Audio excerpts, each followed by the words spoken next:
como siempre, el bloque de noticias locales se clausura con la extraordinaria participación de nuestra admirada y siempre bien ponderada, la periodista Elena Corbalán, que además nos honra con ser la productora general de este programa. Muy buenos días, Elena, ¿cómo estás? Buen día, aquí también como Lu, tratando de sobrellevar la peste. La peste, así estamos.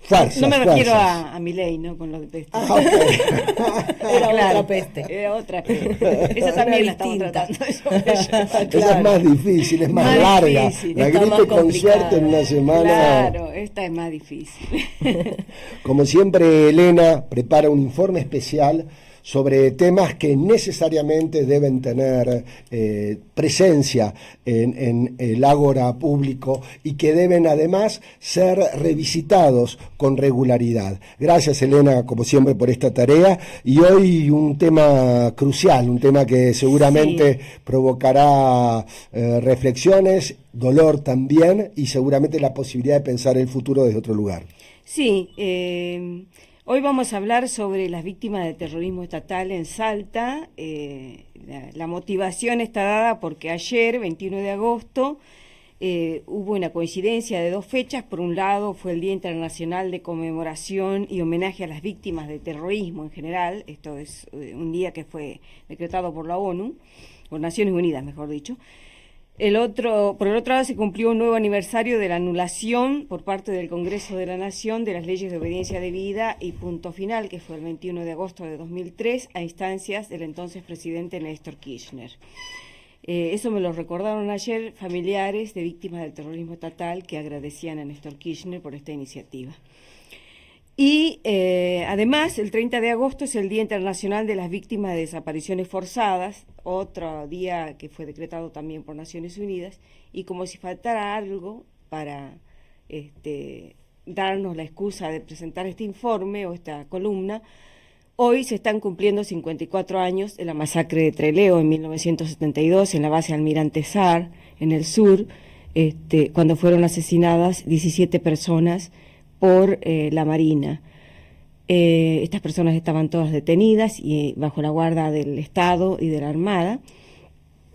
Y entre esas personas fue asesinada una salteña, Ana María Villarreal, la esposa de Roberto Santucho, que había nacido acá en la ciudad de Salta, más conocida como la Sayito Villarreal. Está enterrada en el cementerio de la Santa Cruz. Habitualmente, algunas pocas personas, hay que decir, le rendimos homenaje. Seguramente este fin de semana o durante la otra semana haremos una juntada frente a su tumba para recordarla, y que es una personaje central de Ana María Villarreal, y hago ese entre paréntesis y sigo con lo otro, de la política salteña de la década del 70.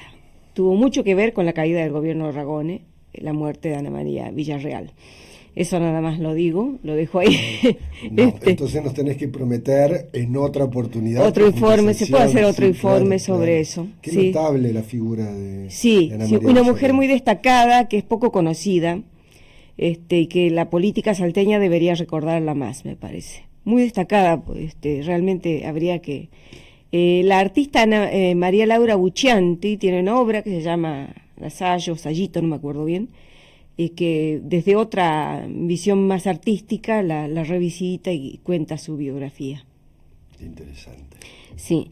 Bueno, dicho todo esto como excusa para presentar esta columna, quería comentar que en la provincia de Salta hubo entre 220 y 240 personas desaparecidas durante la última dictadura cívico-militar, o más bien, para ser más precisos, no está bien usar la palabra saldo, pero como resultado del plan sistemático de desaparición de personas o de eliminación de personas, llevado adelante por los prisioneros del terrorismo estatal en la década del 70. El número es impreciso y tiene que ver con las características de la dictadura y del terrorismo estatal, ¿no? Donde se llevaron, a la par de que se desaparecía y se perseguía a la gente, se llevaron a cabo acciones para lograr la impunidad y para destruir toda prueba de aquellos delitos. También hay que decir que ese número corresponde a un trabajo incansable de ex detenidos políticos, ex detenidas políticas y familiares de víctimas del terrorismo estatal que durante años se han dedicado a rastrear datos para dar con todas las personas que han sido desaparecidas o asesinadas durante la última dictadura cívico-militar. Por supuesto, no se han llevado a cabo juicios por todas estas personas. Los juicios no comprenden a todas estas personas por muchas razones, entre otras tiene que ver con esto de la impunidad biológica y porque además le arrancaron a la democracia después del juicio de las juntas en 1983, le arrancaron a la democracia las leyes de obediencia debida y punto final dictadas durante el gobierno de Carlos Menem, que después las hizo anular Néstor Kirchner, como decíamos. Como parte de ese proceso de recuperación de la memoria, de esto se trata cuando se habla de memoria, verdad y justicia, en 2003 una madre, la madre de René Russo, un desaparecido empleado municipal de la ciudad de Orán,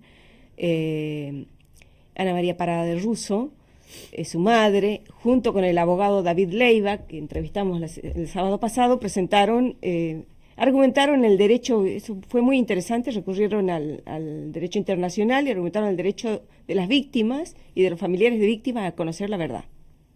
Al menos eso, ¿no? Con la vigencia de las leyes de obediencia debida y punto final, y con ese argumento se presentó acá y se presentó en distintas otras provincias, se presentó un pedido de juicio por la verdad, que se cita a declarar a todas las personas que habían participado de aquellos hechos, no para investigarlos penalmente, sino para que se conociera la verdad. Y ese juicio se realizó acá, en el Juzgado Federal número 2, que entonces estaba a cargo del juez Miguel Medina, y fue muy importante ese juicio, realmente ese juicio por la verdad, para reunir información sobre aquellos años. Aportó muchísimo. Cuando fueron anuladas las leyes de obediencia debida y punto final, donde también hubo un fallo del juez Medina, lo que se había aportado en el juicio por la verdad sirvió para las causas penales. Fue muy útil. Sigo, porque hay un nudo al que quiero llegar con todo esto, pero me hice un borrador para no olvidarme de algunas cosas. Bueno, lo que les decía sobre la recopilación de datos, sobre que no todas las causas fueron, todos los casos fueron sometidos a juicio. Quería recordar brevemente que el primer juicio por delitos de lesa humanidad se realizó en Salta recién en 2009, que fue el juzgamiento de 2 militares por la desaparición del escribano Aldo Melitón Bustos, secuestrado y desaparecido de su casa el 2 de febrero de 1978 en Tartagal. De las muchas causas que se tramitaron y aún se tramitan en el Juzgado Federal, en la Justicia Federal, para ser más precisa, de Salta, han aparecido muchos datos que son interesantes. Un dato que es de destacar es que la Justicia Federal la Justicia Argentina tiene dicho que en Salta la represión, el plan sistemático de eliminación de personas empezó mucho antes que la fecha de inicio de la dictadura militar, que fue el 24 de marzo de 1976. En Salta el plan sistemático de eliminación de personas, el terrorismo estatal y paraestatal, empezó en noviembre de 1974, cuando caen las instituciones en la provincia. Se puede hacer una extensión y decir que en Salta la dictadura empezó en noviembre de 1974, cuando cae el gobierno de Miguel Ragone. El gobierno popular, hay que decir también, de Miguel Ragone, ¿no? Víctima del terrorismo estatal. Único gobernador desaparecido. Único gobernador desaparecido. La gran mayoría de las víctimas de esas entre 220 y 240 personas desaparecidas, de las víctimas del terrorismo, permanecen desaparecidas. Hubo casos, por ejemplo, en la megacausa 2 UNSA, que trataba sobre desaparecidos vinculados a la Universidad Nacional de Salta. Se juzgaban 27 homicidios, entre otros delitos. Esos 27 cuerpos estaban desaparecidos. 3 habían sido encontrados, ubicados, pero volvieron a ser desaparecidos. ¿Cómo es eso? Y a ese nivel era el grado de impunidad que tenían los militares. Por ejemplo, en el caso del cuerpo del docente universitario Miguel Ángel Arra, se descubrió que fueron encontrados, que habían sido inhumados como NN en una fosa común, en el cementerio de la Santa Cruz. Ahí existió una fosa común donde se hacían interrogatorios clandestinos, y se los logró identificar, pero luego desaparecieron como por arte de magia. Eso pasó con otros 2 cuerpos más, con los de Nicolasa del Valle Montilla, que fue secuestrada, desaparecida en el norte, y con Luis Eduardo Rizo Patrón, asesinado, y cuyo cuerpo fue dejado, una muestra de cómo se infundía el terror en la plaza pública central de la ciudad de Metán, como para que todo el mundo se enterara de lo que le pasaba a estas personas, ¿no? En cuanto al contexto en que se cometieron estos crímenes, los testimonios que se recogieron en los procesos judiciales exhibieron una provincia y una región que estaba condicionada por el peso de los propietarios de las grandes empresas cañeras, que son los ingenios azucareros Ledesma en Jujuy, que interactúa todo el tiempo con Salta, ¿no? Y San Martín del Tabacal en Hipólito Yrigoyen, cerca de Orán, ¿no? Los 2 ingenios participaron de la represión. El de Salta en menor medida, pero participaron de la represión. Además, la causa principal por la desaparición del exgobernador Miguel Ragone mostró también la acción destacada que tuvieron los medios de comunicación para criminalizar a las víctimas del terrorismo estatal. En lugar de denunciar el terrorismo estatal, criminalizaban a las víctimas del terrorismo estatal. Y bueno, en Salta hay que decir que el diario El Tribuno se llevó todos los premios, ¿no? Era el que más perseguía. Incluso en las páginas del diario El Tribuno, el exdiputado nacional Carlos Foloni publicaba un número de su casa, un número de teléfono de su casa, invitando a la gente a denunciar al que llevaba pelo largo, al que vieran decía, con señales sospechosas de subversivo. ¿Y qué era subversivo? El que se le ocurría a los represores. Porque si vos andabas con una pollerita corta, era subversiva, podía ser subversiva. Si fumabas, podía ser subversivo, etcétera, etcétera, etcétera. No hacía falta que estuvieras militando políticamente. Esa es la cosa también, ¿no?, que hay que destacar. Por otro lado, los testimonios también permitieron conocer que la provincia de Salta fue especialmente considerada el circuito represivo, armado ya en 1974 y fortalecido en 1975 cuando se lanzó el operativo Independencia. Es obvio, y esto se vio mucho en los juicios, lo seguía los juicios, por eso puedo dar testimonio yo a su vez de lo que pasó en esos juicios, que la inteligencia de las Fuerzas Armadas sabía que Salta se nutría de la efervescencia tucumana y santiagueña. Santiago del Estero es la sede, el origen del ejército, del Partido Revolucionario de los Trabajadores, el PRT, y de su brazo armado, el Ejército Revolucionario del Pueblo, que se expresó más fuerte en Tucumán. Vino el operativo Independencia, pero también se expresaba en Ledesma, se expresaba acá.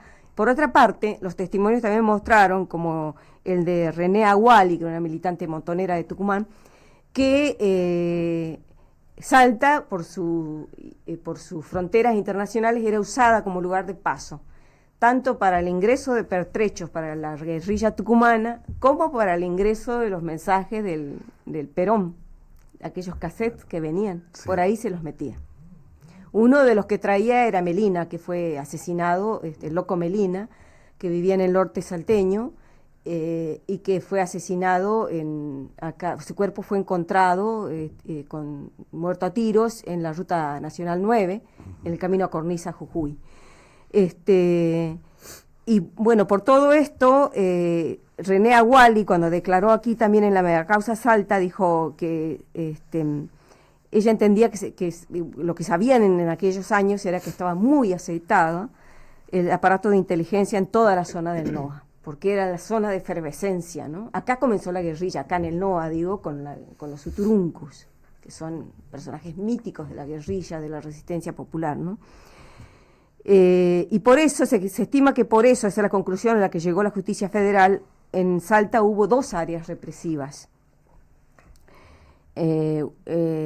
Estaba la zona 322, el área 322, a cargo del jefe de regimiento en Salta, Carlos Alberto Mulal, dicen que es porque dicen que es de origen árabe, y la 322-1, a cargo del jefe del regimiento en Tartagal, que entonces era Héctor Ríos Cereño. En cuanto al modus operandi del terrorismo estatal y paraestatal, usted dígame cuando ya tengo que terminar así. No, Elena, cuando corresponda. Por lo general los grupos de tareas actuaban a la madrugada, aunque en operativos estruendosos, con gran número de participantes, con muchos vehículos, con una exhibición de poder que era útil a la imposición del terror, precisamente, ¿no? Las personas eran sacadas de sus casas como estaban, sin darles tiempo a vestirse, muchas veces eran golpeadas dentro de la misma casa, les ponían una capucha y las tiraban en el piso de algún vehículo y así viajaban, ¿no?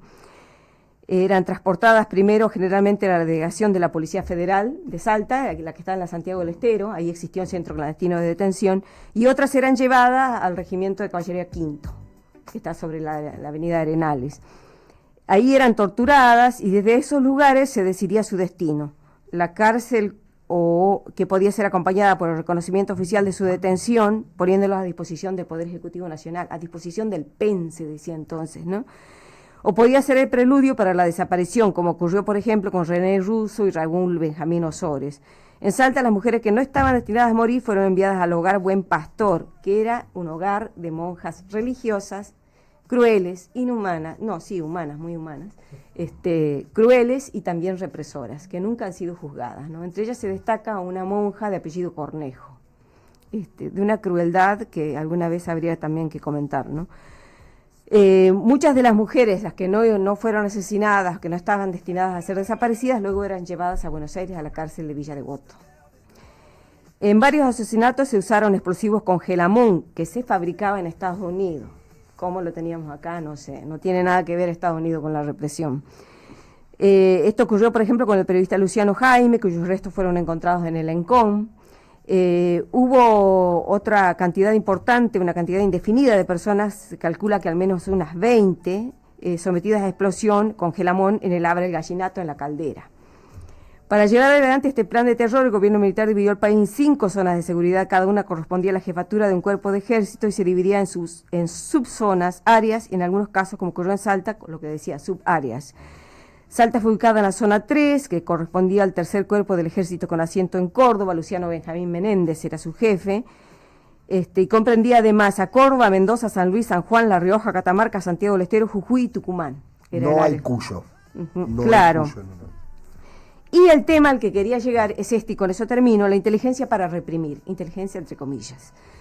Porque en los juicios se vio declarar a cada agente de inteligencia, si esto es inteligente, yo soy Newton, ¿no? Otro aspecto, es lo de la inteligencia, la llamada inteligencia para los efectos represivos, es muy actual además, ¿no? Porque ahora mismo con lo que pasa con Cerimedo en Bolivia, que no es solo en Bolivia, pasa lo de Cerimedo y a la derecha a diario, es toda la región el intento de América. del magnicidio de Cristina incluso se encuentra dentro de la misma narrativa. Claro. Sí. Y lo de lo que el gobierno de Javier Milei ahora está habilitando la inteligencia artificial para el espionaje, etcétera, es muy, muy actual esto, ¿no? En Salta, en los años de terror, funcionó en el destacamento de inteligencia 143 sobre la avenida Belgrano, una estructura de vigilancia compuesta por oficiales, suboficiales del ejército y de otras fuerzas de seguridad y una larga lista de civiles. Esa lista de civiles se encuentra una con cada persona. Yo me he peleado con muchas, se han enojado conmigo muchas personas cada vez que escribí esa nota porque parece que creían que estaban olvidados su nombre y cuando uno recordaba están en la lista de espías civiles. Verdad y justicia. Claro. Otro tanto ocurrió con el denominado Grupo Adelantado de Inteligencia, que funcionó en Jujuy, en San Salvador, que dependía del destacamento 143 de Salta. Un informe realizado por el programa Verdad y Justicia del Ministerio de Justicia, Seguridad y Derechos Humanos de la Nación en los años felices, destaca que, como en el resto del país, estas unidades de inteligencia estuvieron en el centro del dispositivo represivo, dado que habrían diseñado y controlado el accionar represivo, seleccionando blancos, determinando el orden de mérito de las personas detenidas y asignando destinos. Decidían a quién se mataba y a quién no. Esos eran los de inteligencia, ¿no? El informe precisa que las acciones realizadas por estas dependencias formaron parte de un plan nacional represivo practicado contra la población durante la dictadura militar desde 1973 hasta 1983 y cuyos fundamentos y doctrinas están expuestos en las directivas del Consejo de Defensa y del Comando en Jefe del Ejército elaboradas y distribuidas en octubre de 1975. Pero ya se ha dicho que en Salta esto empezó en 1974. Esas directivas establecieron las prioridades operacionales, los organismos responsables, los niveles de coordinación y subordinación para llevarlas a la práctica y la hegemonía del ejército al cual se subordinaron las fuerzas policiales, gendarmería, prefectura y organismos vinculados como por ejemplo la CIDE en aquel momento. Y estas directivas determinaron que la actividad de inteligencia era prioritaria para el combate a la subversión. La tarea de inteligencia, precisa el informe, fue especializada y requirió personal entrenado técnica y psicológicamente, también fue siempre encubierta. De hecho, todos los oficiales y suboficiales que integraron el destacamento 143 y su grupo adelantado en Jujuy estuvieron en otros destacamentos de inteligencia y asistieron a cursos técnicos de inteligencia y a cursos de inteligencias para jefe. Algunos fueron también a la Escuela de las Américas, otro vínculo con lo que pasa ahora, ¿no? Organización estadounidense para la instrucción militar con el concepto del enemigo interno y que contaba con su currícula con formación sobre tortura y desaparición de personas. Que se daban clases de esto. Y esto imbrica con el nuevo Plan Cóndor, ¿no? Que está cerniéndose sobre América ahora mismo. Los suboficiales hicieron cursos de técnico de inteligencia y de perfeccionamiento para auxiliar de inteligencia, llamado interrogadores. Precisamente los miembros de inteligencia tenían a su cargo el interrogatorio de inteligencia para seleccionar a los prisioneros de guerra en la zona de combate. Ordenaba el reglamento ROP 35, complementando el reglamento RE 951, instrucción de lucha contra elementos subversivos, consignaba: el capturado es una fuente de información que debe ser aprovechada por el nivel de inteligencia. Esto es torturar a las personas, ¿no? El trabajo del programa Verdad y Justicia también cita el reglamento RC 16.1, inteligencia táctica, en el que se detallan las actividades desarrolladas para la obtención de información, la inteligencia y la contrainteligencia, los sabotajes, las actividades psicológicas, las noticias falsas y las operaciones especiales. La importancia que tenía la inteligencia queda explicitada en el Reglamento de Organización y Funciones de los Estados Mayores RC 3.1. El jefe de inteligencia será el principal miembro del Estado Mayor. Y bueno, y sigue así, ¿no? Pero quería para el final destacar algo que quería, que tiene que ver con esto, a ver, el reglamento R 1051, instrucción para operaciones de seguridad, detallaba los elementos que los represores debían llevar a los operativos, y dice textualmente: se recomienda contar con palos, cuerdas y capuchones o vendas para el transporte de los detenidos. Sobre el tratamiento de las personas detenidas en el juicio de las juntas, quien fuera jefe de la guarnición Ejército Salta, en el juicio de la junta hay que recordar que declaró Nora Leonard, ex detenida política y familiar de desaparecidos.